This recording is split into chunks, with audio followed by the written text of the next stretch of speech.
Este documentário tem como objetivo reviver e compartilhar a trajetória dos personagens históricos que ajudaram a construir e continuam a inspirar a história de nossa terra.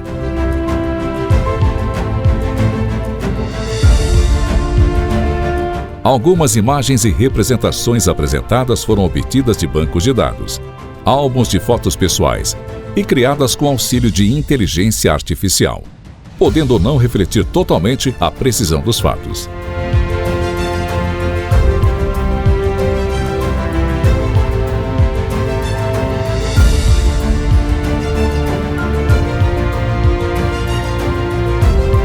Vera Cruz Oeste nasceu do esforço incansável de imigrantes que, em busca de novos horizontes, encontraram aqui um lugar para chamar de lar.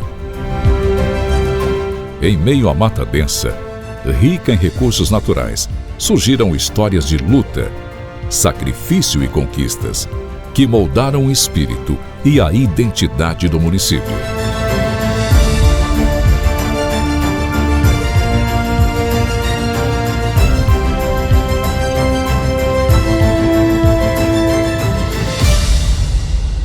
Vera Cruz do Oeste. Marcas da nossa história. A década de 1940 marcou o início de uma grande migração para o oeste do Paraná, intensificada após a extinção do território do Iguaçu em 1946. Esse movimento migratório trouxe inúmeras famílias em busca de novas oportunidades. Em 5 de maio de 1950, teve início a construção da BR-277, uma importante rodovia estrategicamente planejada para ligar Foz do Iguaçu a Paranaguá, fortalecendo o desenvolvimento econômico e a integração do estado. Naquela época, a região onde hoje se encontra Vera Cruz do Oeste era conhecida como Gleba Rio Quarto, uma vasta área de terras pertencentes ao governo estadual e sob jurisdição legal. A área era cortada por uma sinuosa estrada que atravessava a densa Mata Virgem, ligando a recém-construída BR-277 à cidade de Santa Helena. Foi nesse cenário desafiador que os primeiros moradores chegaram, desbravando e construindo as bases da comunidade que conhecemos atualmente.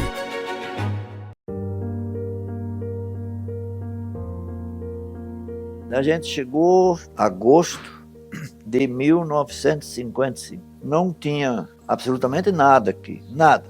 O primeiro morador lá em cima era um senhor chamado Euclides, mas pertencia mais para aquele povo de céu azul, né? Que lá tinha o Ruaro, através de uma empresa chamada Pinho Terra, né? Então esse Ruaro, essa turma tinha lá a jagunçada dele, né? Então, mas quando nós entramos lá em cima, passemos lá pelo seu Euclides, o primeiro morador que a gente achou, sabe, Eleodoro. Eleodoro era um morador ali. Bom, nós chegando aqui em Vera Cruz, quem que a gente encontrou aqui? Uma pessoa assim mais esclarecida, era o Dorico Camargo. E o seu Dorico, o que ele era? Era jagunço da Fundação Paranaense de Terra. Então ele andava de a cavalo cuidando da colônia Rio Quarto, né, que era uma extensão bastante grande. O seu Dorico já era morador aqui. Além do seu Dorico, tinha os caboclos, a gente falava, né? O que era para mim os caboclos sertanejos? João Padilha, muito tempo que já morava aí. Nós adquirimos o direito de posse do Sebastião Chagas. Em 57 vieram ali a terra, mas nós plantava café e não deu para vir. Na época nós tínhamos colheita de café.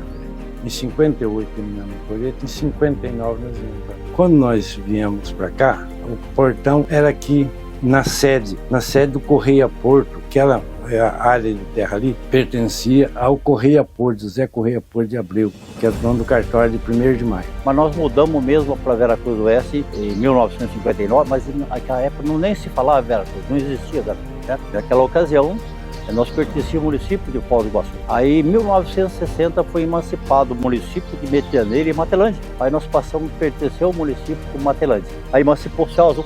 Passamos a pertencer ao Céu Azul. Nós viemos pela essa região por uma influência do José Correia Porto de Abreu, que era prefeito em 1º de maio, né, onde meu pai, nossa família morava, e meu pai também era vereador lá, e ele titulou as áreas para cá, aqui nessa região, né? Ainda não era Vera Cruz, então por influência dessa pessoa é que acabamos mudando a nossa residência para essa região. Em 1959, chegamos nessa região 29 de janeiro de 1959. O meu irmão mais velho, nós tocava lá uma forma de café. lá em São Pedro de Ivaí. Meu irmão mais velho veio ali, encontrou que o cara queria derrubar aquele mato lá. Matão, mas não sei quantos alqueiros que era, sei que era muito. Daí ele voltou lá e nós mudamos para cá, com a família, meu pai, minha mãe, meus irmãos pequenos já ainda, né? Aí derrubamos todo aquele mato lá, derrubamos o mato do Domingo Paquinello, que é pro lado de cima do asfalto, tá? Nós morávamos em Santa Catarina, uma colônia de terra lá, e o falecido pai já andava sabendo dessas terras aqui no oeste, que eram para serem abertas, desbravadas, né? E aí ele começou a vir para cá em 59, ele vinha aqui, voltava lá para Santa Catarina, e daí em 63 nós nos mudamos com a família. Daí veio o falecido pai, veio a falecida mãe, num caminhãozinho Chevrolet, em cima da caçamba desse caminhão veio mudança, vieram 2 cavalos, vieram alguns patos, algumas galinhas, enfim, era uma mudança para criar raízes por aqui, né? Quando nós viemos de mudança, daí o portão era aqui. Para nós chegar de lá da Boa Vista até aqui, a gente vinha em cima do caminhão cortando os galhos de pau, que era uma estrada velha, né? A nossa mudança, na verdade, ficou lá na hoje BR-277. Naquele tempo era conhecido como estratégia, porque o caminhão não entrava aqui, a estradinha era uma estrada pequena e cheia de árvore, e não dava para passar caminhão. Nós andávamos dentro de um túnel. Você saía de Boa Vista, indo a Santa Helena, a maior parte você andava dentro do túnel. O pessoal roçava, porque não tinha quase veículo que passava, né? Então a gente vinha roçando, né? Os mais velhos vinham roçando, tirando aquelas árvores que o caminhão não passava, para chegar até aqui onde nós chegamos, que é na sede Correia Porto. Correia Porto de Abreu foi um dos primeiros pessoas que veio antes dos nossos pais, do seu Zé Lia. Ele é também da região do norte do Paraná, e ele andou derrubando algumas coisas. Quando você encontrava em algum lugar, e ali onde está hoje o seu Avelino Tasca, era a sede de Correia Porto. E você passava no meio do mato ali era mato fechado. E tinha uns bichos que um assobiava, outro miava, outro não sei o quê. Você ia andando, você só via... Né, ficava olhando pra frente. E tocava o barco. Indo daqui para Ramelândia, ele morava lá na Itabaiana. E ele foi um dia, a picada fora era picada. Daí ele foi, viu os gatinhos no meio da picada, né? Foi pegar os gatinhos, mas sem e a onça veio e atacou ele, lógico. Pulou no peito assim, rasgou tudo a roupa dele aqui. Você viu, amor? O braço assim, ó, arranhou tudo ele. E ele ficou quieto, né? Viu a morte, né? Arranhou tudo, machucou. A camisa rasgou tudo. Aí ela saiu para ir cuidar dos gatinhos de novo, né? Ele saiu e foi embora. Arranhou as costas, a roupa rasgou, aquela coisa. Então ficou uma história, uma lenda muito forte. O pessoal da mídia tinha um medo de onça que não é brincadeira. Mas tudo rasgou ele assim, tudo, os braços assim.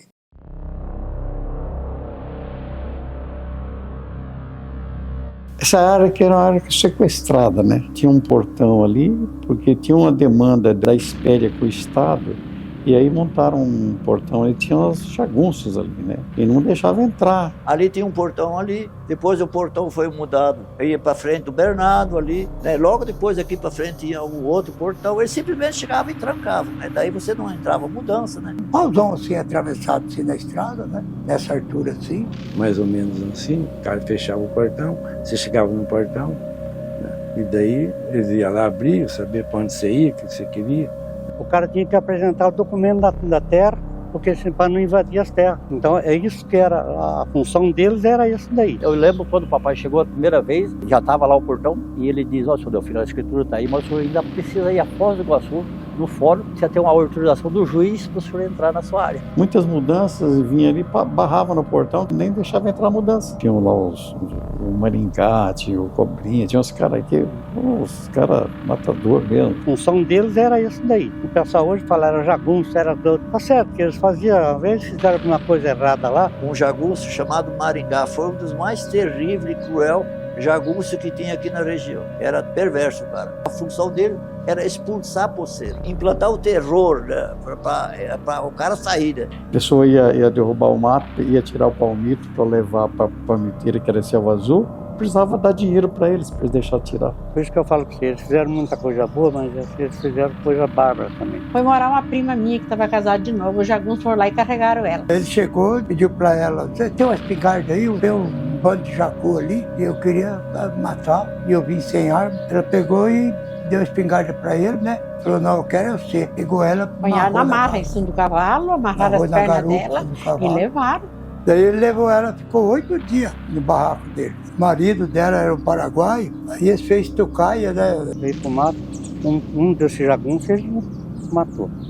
Esse Maringá, ele era perigoso, né? Acabou esse litígio das terras e a Pinho Terra continuou pagando ele, porque fazer o quê? Um dia mandaram ele olhar uma área de pinheiro que tinha lá e mandou outro cara junto, mas que era tudo já combinado. Aí o cara, mataram ele lá, a versão do cara disse que o Maringá estava dormindo e ele matou o Maringá dormindo, engraxando a arma de fogo à noite. Só estavam os dois, e o cara alegou que estava engraxando a arma e disparou, matou esse Maringá.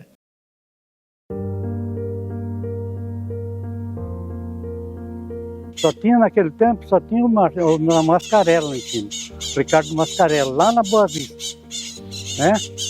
Meu sogro ia fazer compra lá de São Sebastião, ele ia lá no Mascarello, e eu morava ali, que tinha um tiquinho ali na beira da estrada, eu via ele passar, ele ia lá, põe um saquinho de compra nas costas e vinha lá da Boa Vista, lá em São Sebastião, um saquinho nas costas. E não tinha outra condição, não tinha nada, não tinha ônibus, não tinha nada. Era muito difícil. Nossa. Difícil, hein? Aqui só tinha céu azul ali.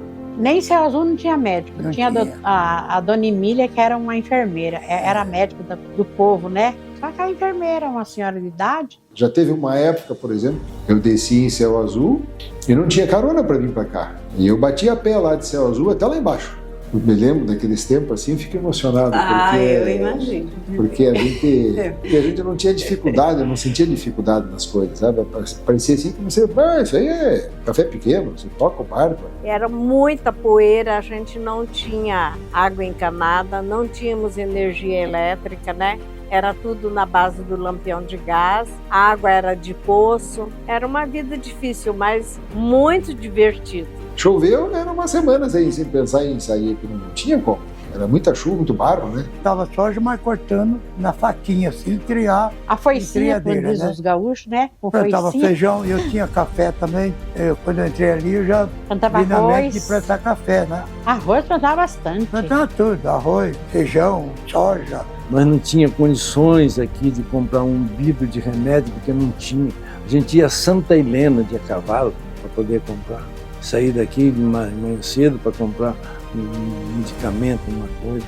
Fiado ainda, porque nós tínhamos conhecido lá na Santa Helena que vendia fiado para nós, que não tinha dinheiro para chegar e daqui a Cascavel e qualquer outro lugar. Tinha parteira só, foi a Dona Maria Pinheiro. Ela é a Dona Maria, muito conhecida. Depois tinha uma senhora também muito conhecida aqui em Vera Cruz, que é do Guedes, o senhor Alfredo Guedes, ela é a mamãe do senhor Antônio Guedes, Zé Guedes. Meu cunhado estava derrubando mato lá em São Sebastião, que era do meu sogro, aí cortou o pé com um machado. Mas cadê uma condição? Lá não existia uma condição. Quem tinha uma caminhonete, o seu Zé Elia, e o pai do Gervásio, o seu Delfino. E o Alfredo Alemão, que morava para cá de São Sebastião um pouco. Nós tivemos que vir na casa do Alemão para ele lá no seu Delfino buscar um jipinho capó de aço que ele tinha, para levar o Chiquinho, meu cunhado, para Cascavel. Chegou lá, estava quase morrendo já.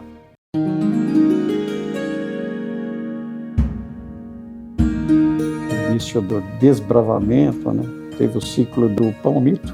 Primeiro tiraram os palmitos, né? Que era a única fonte de renda, então a gente vendia os palmitos. Depois veio o ciclo da madeira e o ciclo do ramil. Então, a primeira cultura a nós plantar aqui foi o café.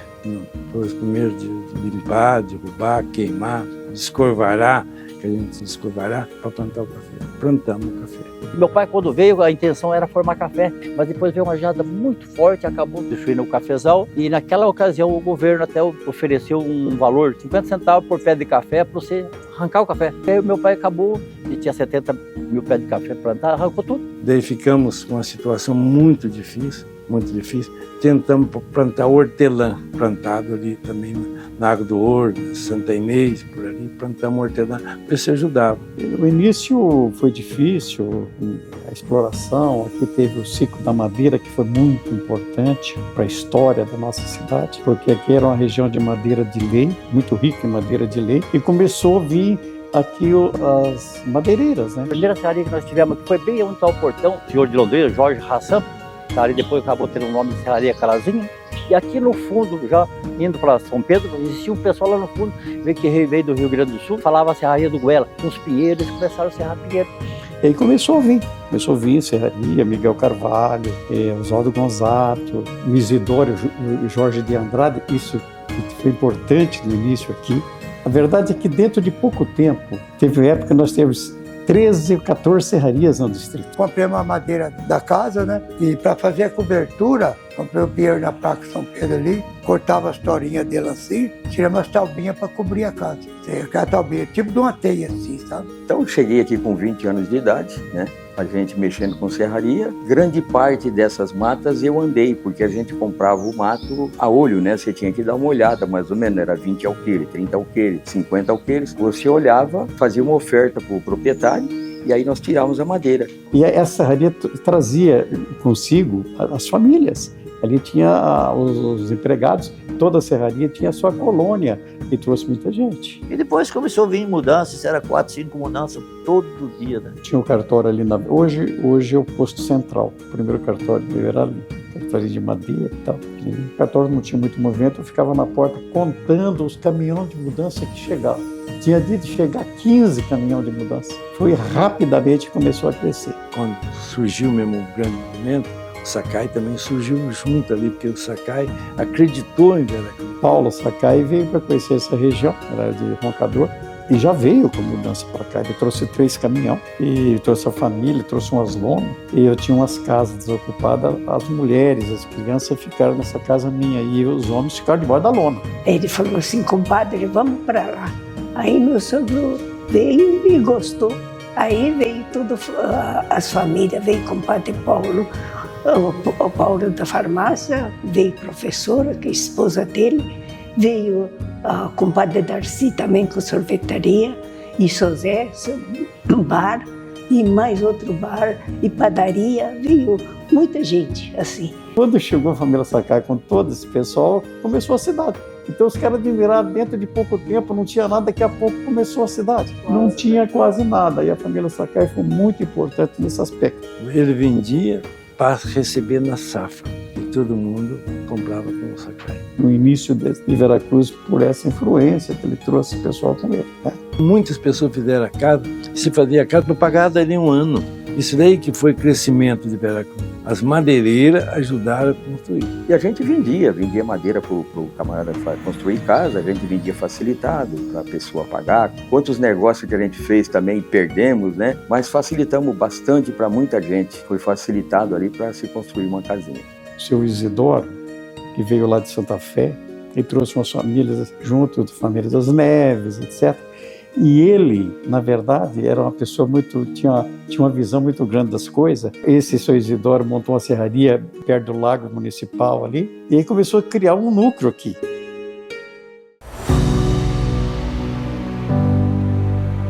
O Vilas Boas chegou logo em seguida, seu Antônio chegou logo em seguida. Eu acho que em 55, nós chegamos em 56. O seu Antônio já se arranchou aí também, já era inclusive nosso barbeiro. Ele era bom para cortar cabelo.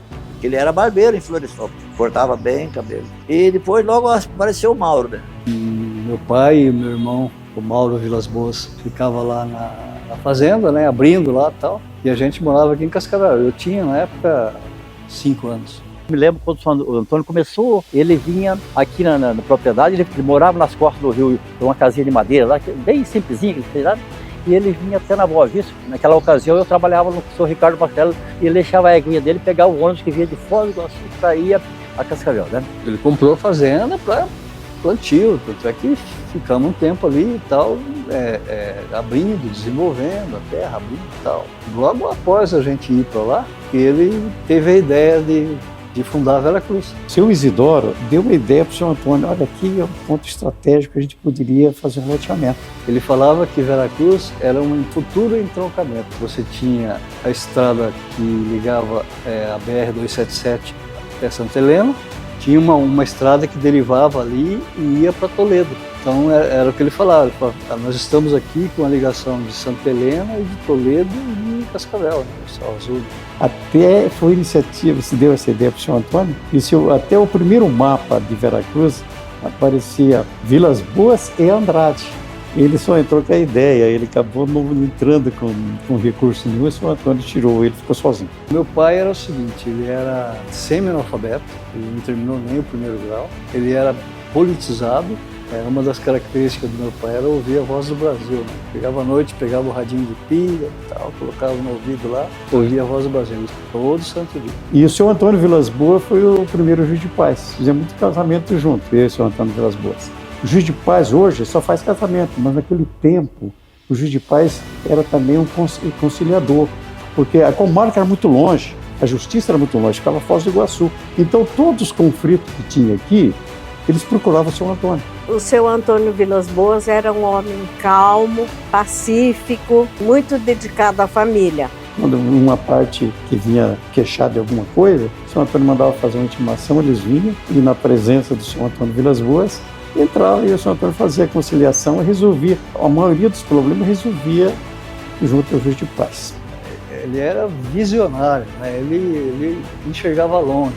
Tanto é que a cidade de Veracruz, estruturalmente assim falando, foi ele que deu as diretrizes para fazer as medições, e ruas, e quadras, e tudo, sob orientação dele, né? Eu lembro muito bem. Apesar de ser analfabeto, ele era bem esclarecido e bem politizado. O São Antônio, ele colocou já o nome de Veracruz, porque ele era muito, ele gostava muito da história do Brasil. E ele colocou, se olhar assim, né, Avenida Pedaço Cabral, Henrique de Coimbra, tudo fazia parte da história do Brasil, todas as ruas. Me lembro do seu Antônio com um jipinho, andando à tarde, andando no loteamento, né, que é o loteamento de Veracruz, seu Antônio andando ali à tarde, tava as construções começando, era tudo de madeira, né?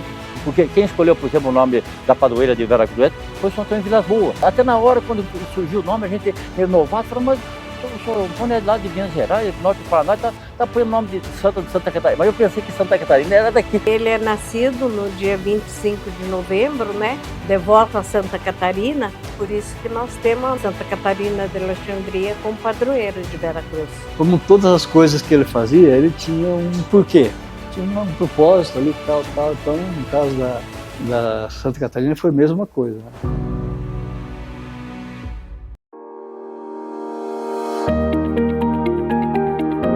Quando nós morávamos lá embaixo, então nós construímos uma casa de madeira, uma casa grande. E nesse meio tempo, Veracruz começou o loteamento para construir, para formar uma cidade, né?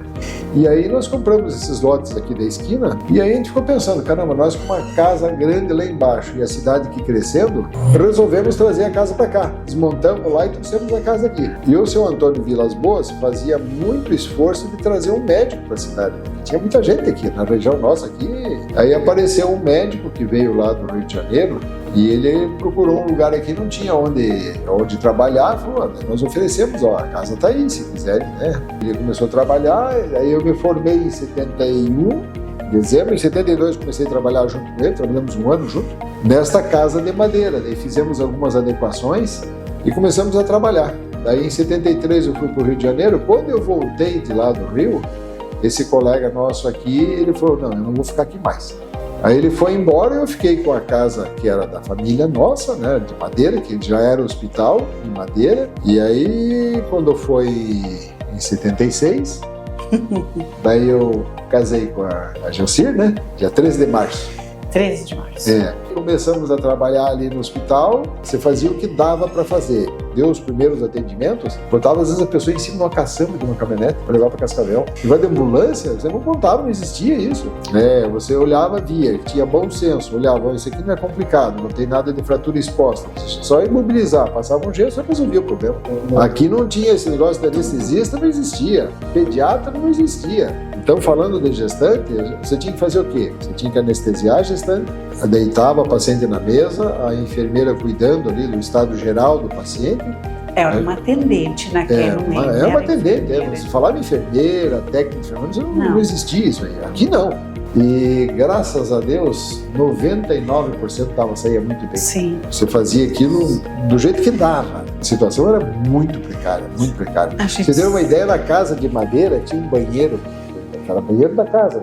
E tinha o bidê. O bidê era uma coisa que se usava muito naqueles tempos antigos, né? Tinha gente que não sabia o que era aquele troço lá.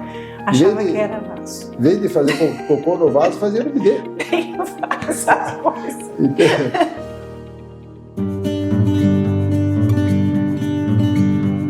quando, no tempo do mato ainda, quando antes de criar a emancipação e tudo, a filha de seu Delfino, Lourdes Prado, ela começou a dar aula dentro da casa de seu Delfino, numa sala lá. E aí sobrou uma sala, falou assim para minha irmã, que tinha 15 anos, 14, 15 anos, essa minha irmã, falou, você não topa de lecionar, porque tem uma barbaridade de criança e ela começou a lecionar. Então já tinha ela com 60, 70 alunos, e vinha aqui alguns que já moravam, porque a família Medina, por exemplo, já está enfiada depois de Placema aí, e vinha na escola lá onde o papai estava. E o papai, por exemplo, praticamente analfabeto, teve a ideia de fazer uma sala, e foi errar alguns quadros negros, e foi uma bem simplório, né? E depois, mais para frente, foi construída uma escola aqui chamada Rocha Pombo. Antigamente ela funcionava ali perto do Poço do Eloy, mas eu não sou dessa época. Quando eu cheguei, meu sogro já tinha construído as 3 salinhas ali. Era só a escola com mato ali atrás, era tudo mato. Eram 3 salas de madeira assim.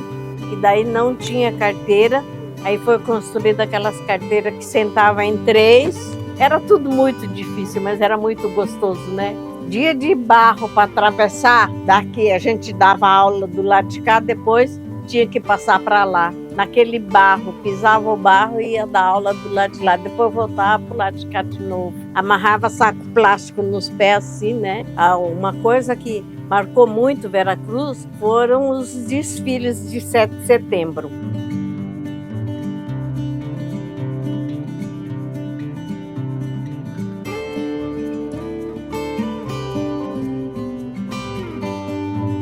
Era uma comemoração que todos aguardavam ansiosamente.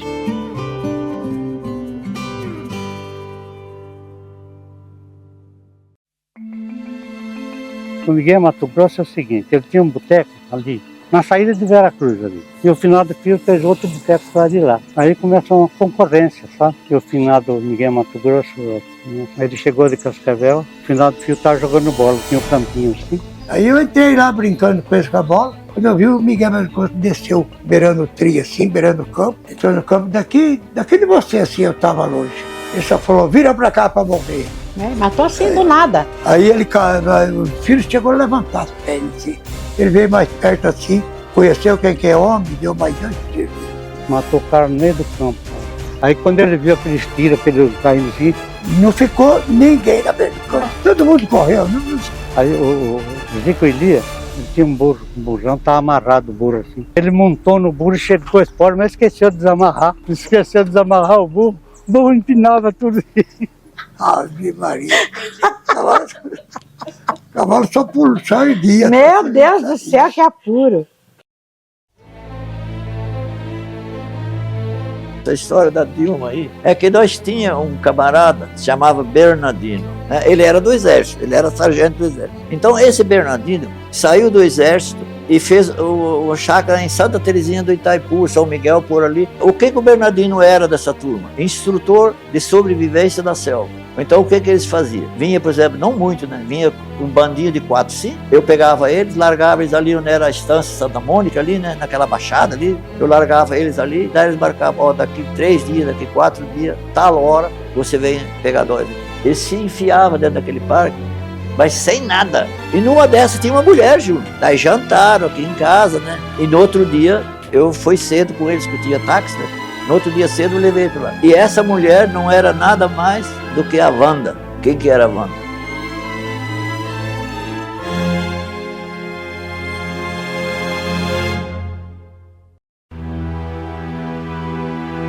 Quando criou o distrito, era o Ramin que era o forte. Era tudo manual, batido, o Ramin era batido numa máquina. A pessoa que cortava o Ramin era uma planta assim, a casca dessa planta que era a fibra. Eles jogavam uma parte, puxavam e jogavam a outra, ficava a máquina, pegava, tirava só aquela fibra. E aquela fibra não rebenta. É muito forte, era muito forte. E às vezes enrolava na mão da pessoa e ia, cortava o dedo de vários. E ficou mutilado por causa dessa máquina de bater Ramin. Fazenda Ramilã tinha uma época que tinha 1.200 homens trabalhando nessa fazenda. E, inclusive, eu trabalhei lá no escritório de compra de Ramin. Nessa época, isso já foi perto dos anos 68 por 69, e eu fui morar nessa fazenda. E lá meu pai, o dono da fazenda, tinha um armazém grande lá, e aí falou que meu pai falou assim, porque eu tinha trabalhado no tempo com o senhor Ricardo, falou, podia arrumar o Gervásio, vamos vender para ele o armazém, para ele pagando devagarinho com o meu cunhado, e aí eu fui morar na fazenda. Nós atendíamos os clientes, os funcionários da fazenda com orelha, a gente até falava, vale, vai uma orelha de jaca, eles falavam, dá um vale para tua família, e a gente ia o administrador não deixava nem o pessoal perder tempo, ia na casa tua, que há várias colônias, tinha colônia Itabaiana, Ramilândia, tinha umas 4 colônias grandes de casa, e mais umas repúblicas. Então você ia na casa, fazia, e aí no outro dia você ia entregar. Fazenda Ramilândia, por exemplo, tinha um portão na entrada da fazenda lá para não deixar os peões ir embora.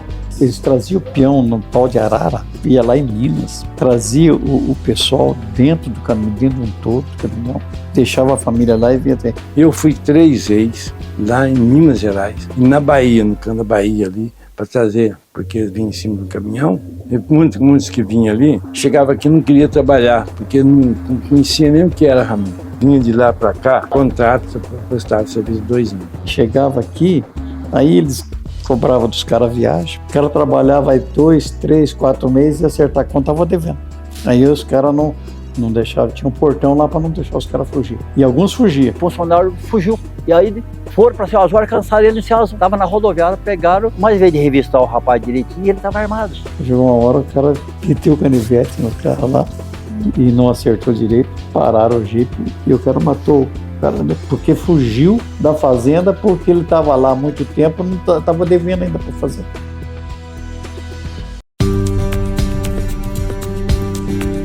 No início, Céu Azul pertencia a Matelândia, que era a comarca e o município sede. Céu Azul já era como se fosse um distrito, né? E nós nem existíamos aqui, não tinha nada. Aí depois foi feito o loteamento por parte da família dos Canelós e dos Vilas Boas, foi criado o distrito administrativo.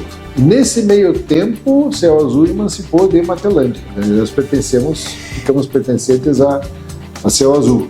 O orgulho nosso não foi tanto por Céu Azul, foi pelas pessoas que tiveram coragem de ser candidato, porque aqui tudo era para Foz do Iguaçu e Cascavel. Quando nós chegamos para cá, era poucas pessoas que tinham veículo. Não dá nem para acreditar, saindo da 277, que nós falamos que é a estratégica, nem Mascarelo tinha veículo nenhum. Meu pai tinha um Jeepinho 51, capota de aço, importado, e o pai do Oswaldo tinha uma caminhonetinha GMC 51 também, e lá na São Sebastião já existia uma família Leonel que veio no primeiro, em 55, já tinha lá no sítio.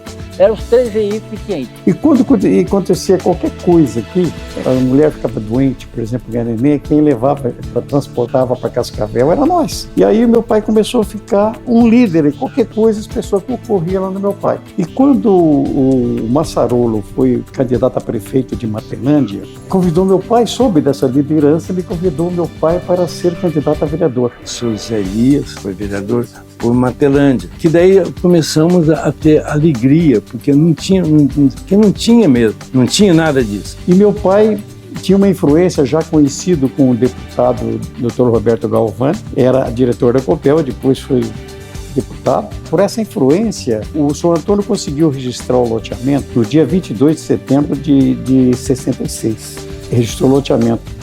Já em maio de 67, através do projeto do Dr. Roberto Galvani, já criou o Distrito Administrativo e Judiciário para Cruz do Oeste, em tempo sem recorde. Dr. Roberto Galvani, antes de ser deputado, ele foi diretor muitos anos da Copel. E aí uma das coisas que meu pai pediu na época era que ele trouxesse a luz elétrica aqui. E muitos municípios na época, sede município, era tocado a motor.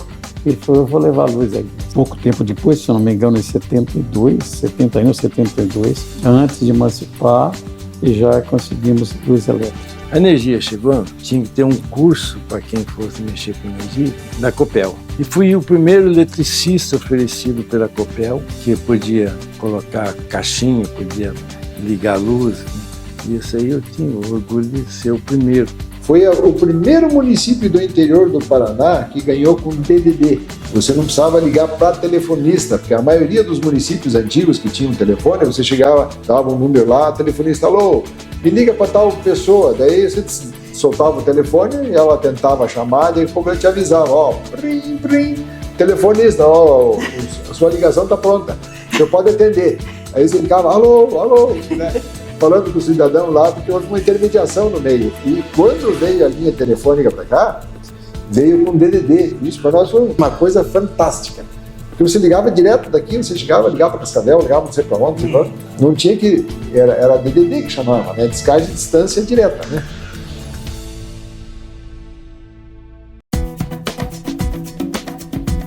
O seu Geraldo era fiscal lá na fazenda onde trabalhava. Ele que mandava o pessoal do Ramin. Depois ele candidatou a vereador, ganhou de vereador, o seu Geraldo Batista Chaves. Depois disso ele lançaram ele prefeito. Quando foi na eleição do Tiba, que foi venceu o mandato do Nilo Humberto Deitos, aí nós já tínhamos um eleitorado bom. E aí nós lançamos candidato próprio. Aí fomos com o Tiba, Geraldo Batista Chaves. O nosso candidato aqui é bastante simples também, o Tiba. Estou com o Tiba aqui. Aqui predominava o pessoal mais escurinho, né? Lá mais os clarinhos.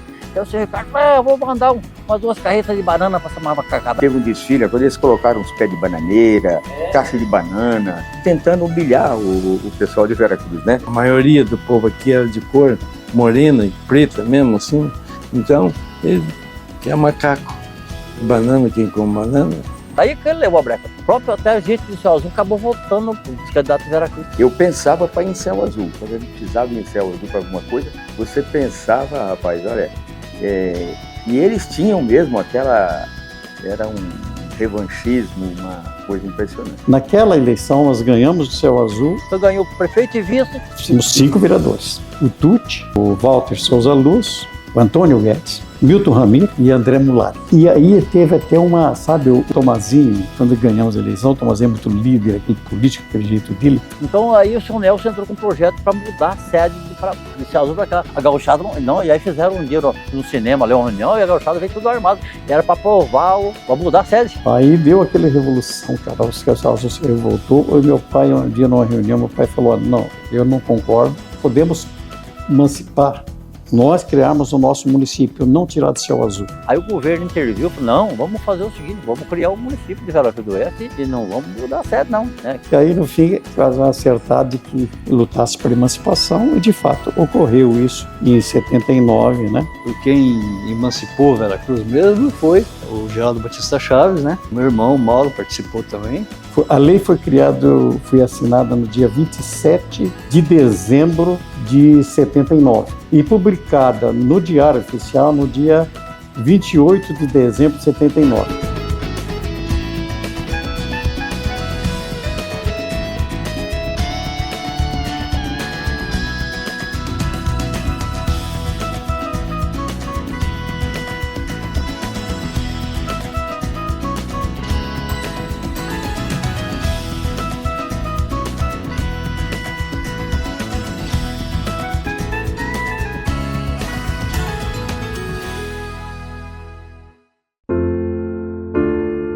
São Sebastião, eu entrei com requerimento para o prefeito comprar aquela área de São Sebastião lá, para fazer São Sebastião. Daí eu falei pro Chiquinho, você não quer lá falar com o Valdeci não, ver se ele vende esse coqueiro aí? Daí o Chiquinho falou, eu vou. Daí foi lá e ele falou assim, tem aquela terra para cima lá? Aí ele falou assim, não, se vocês vender aquela área de terra lá, São Sebastião é a corretagem de vocês. Foi lá e o Chiquinho conseguiu vender aquela área de terra para cima. Como o cara não tinha condições, ele deu uma área que tinha em São Sebastião para nós, para mim e o Chico Medina. E daí o Milton Kucheski falou, eu faço um loteamento para vocês. Aí vendi uns lotes lá, depois começou a ficar difícil vender aquele troço tudo. Passamos por abriu a rua e fez iluminação. Aqueles que estavam em cima, todas as casinhas, nós demos de graça para eles, ninguém pagou um tostão. Aí comecei a dei o resto para os outros lá. Dei um lote cada um, porque estava morando lá, não tinha lugar. O Alfio era o prefeito, Oswaldo vice. E daí foram lá, cortaram lá. O Milton Kucheski fez um loteamentozinho lá e abriram a rua lá. Aí nasceu São Sebastião.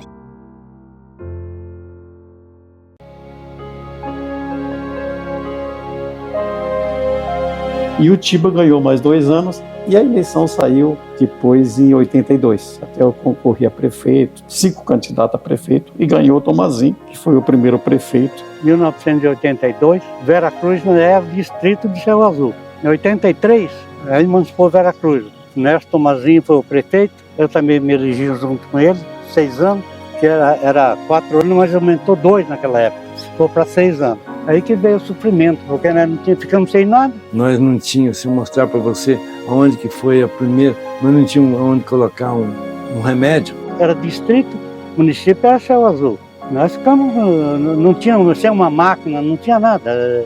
Não tinha uma patrola, não tinha nada. O carro da saúde também era, só tinha um carrinho lá que nem tinha jeito de andar com ele. Foi difícil, muito difícil, muito difícil. O Tomazinho, ele foi em Cascavel e achou uma patrolinha lá, sabe? Ele nem comunicou com nós, nada. Nós era vereador, ele nem entrou não passou pela Câmara. Ele comprou e levou. Você vê que situação que nós passamos. Daí ele falou assim, eu comprei uma patrolinha aí, foi um negócio de ocasião. Eu vi lá, comprei. Você desculpa que eu nem falei com vocês, mas se vocês não quiserem aprovar, eu levo minha fazenda, eu estou precisando lá. Olha que situação nós ficamos. Se nós não aprovássemos, o povo matava nós. O que o povo ia falar de nós? O que esses vereadores comprou a patrola e eles não aprovaram? Mas não aprovamos, lógico, né? Às vezes, indiretamente, a gente ajudou muito aí o Tomazinho, né? Idas a Curitiba junto, solicitar ajudas de governo do estado, essa coisa, mas ele insistiu muito e eu nunca me dispus assim a se candidatar a alguma coisa, nunca tive essa vontade, não. E assim a nossa cidade nasceu, entre o barro, a poeira e o suor de homens e mulheres que nunca desistiram.